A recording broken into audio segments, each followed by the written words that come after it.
Ako po si Brian Obe ng Bisawa 2B at ito po ang aking output number 2 sa Rizal.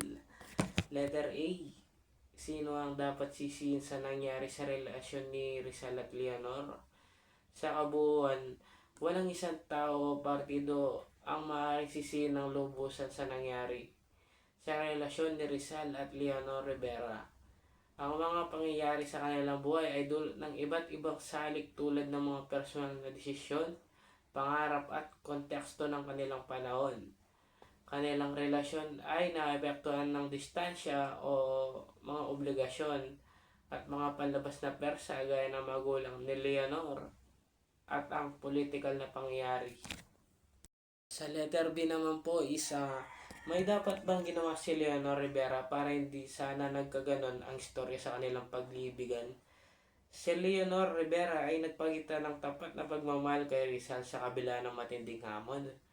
Gayon pa man, maaari sana naging mas malinaw at masigasig siya sa kanyang intensyon at damdamin, lalo na nasa harap ang kanyang mga magulang na may malaking impluensya sa kanyang desisyon. Subalit bilang isang babae sa panahong iyon, limitado ang kanyang kapangyarihang magdesisyon para sa sarili, lalo na sa harap ng kanyang pamilya.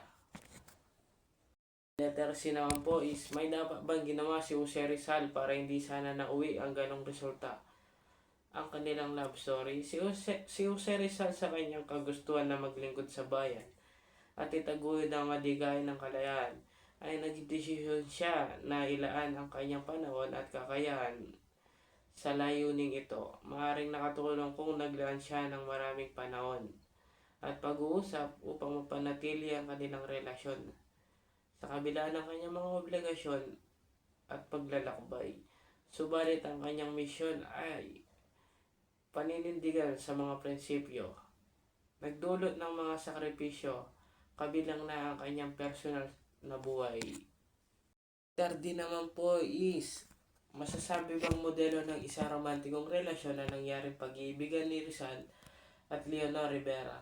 Ang pag-iibigan na Jose Rizal at Leonor Rivera ay hindi isang perpektong modelo ng romantikong relasyon.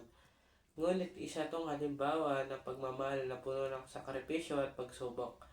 Ang kanilang relasyon ay nagpapagitan ng tapat na pagmamahal sa kabila ng mga hadlang.